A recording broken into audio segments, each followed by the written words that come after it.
নামছে পানি, বাড়ছে বন্যার্তদের দুর্ভোগ। কুড়িগ্রাম, সিরাজগঞ্জ, টাঙ্গাইল ও গাইবান্ধার বন্যা পরিস্থিতির কিছুটা উন্নতি হয়েছে। এখনো পানিবন্দী লাখো মানুষ। দুর্গত এলাকায় জেলা প্রশাসনের পক্ষ থেকে ত্রাণ দেয়া হলেও প্রয়োজনের তুলনায় তা অনেক কম। এদিকে সিলেটে বন্যার পানি নামার সাথে সাথে জেগে উঠছে ক্ষত। ঘুরে দাঁড়ানোর সংগ্রামে বানভাসীরা। বিস্তারিত ডেস্ক রিপোর্টে। কুড়িগ্রামে ১৬টি নদ নদীর পানি কমেছে, তবে বিপদসীমার উপরে ব্রহ্মপুত্রের পানি। এখনো পানিবন্দী হাজার হাজার পরিবার। চরম দুর্ভোগে বানভাসীরা। শুকনো খাবার ও বিশুদ্ধ পানি তীব্র সংকটে তারা। জেলা প্রশাসকের পক্ষ থেকে দেয়া হয়েছে ত্রাণ সহায়তা। ব্যাপক ক্ষতি হয়েছে ফসলের। সিরাজগঞ্জে যমুনার পানি কমলেও কয়েকটি পয়েন্টে এখনো বিপদসীমার উপরে। পরিস্থিতি কিছুটা উন্নতির দিকে। ৫ উপজেলার ৩৪টি ইউনিয়নের লক্ষাধিক মানুষ এখনো পানিবন্দী। যে জায়গা আছে, এই জায়গা যদি আমাদের চলে যায় তাহলে আমাদের থাকার কোনো জায়গা থাকবে না। কারণ হইতেছে সবারই দুই একশো করে জায়গা আছে, আমরা একবারে নিঃস্ব হয়ে যাবো।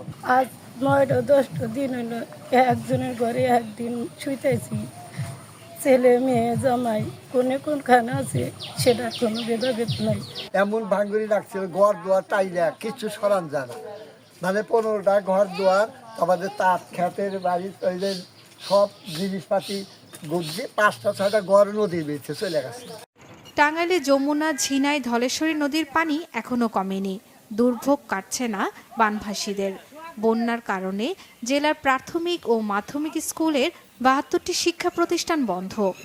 ইতিমধ্যে ৮০০ মেট্রিক টন চাল, ১৫ লক্ষ টাকা ক্যাশ এবং শুকনো খাবার, পানি বিশুদ্ধকরণ ট্যাবলেট এগুলো বরাদ্দ পেয়েছি। এই বরাদ্দগুলো থেকে প্রয়োজন মোতাবেক প্রত্যেকটা উপজেলায়, বন্যা উপদ্রুত এলাকায় আমরা উপবরাদ্দ দিয়ে দিয়েছি এবং এই ত্রাণ বিতরণ কার্যক্রম ইতিমধ্যে শুরু হয়েছে। কমেছে গাইবান্ধার সব নদ নদীর পানিও। স্বাভাবিক হতে শুরু করেছে সদর, সুন্দরগঞ্জ, ফুলছড়ি ও সাঘাটা সহ ৪ উপজেলার সার্বিক বন্যা পরিস্থিতির। এদিকে সিলেটে বন্যা পরিস্থিতির উন্নতির সাথে সাথে জেগে উঠেছে ক্ষত।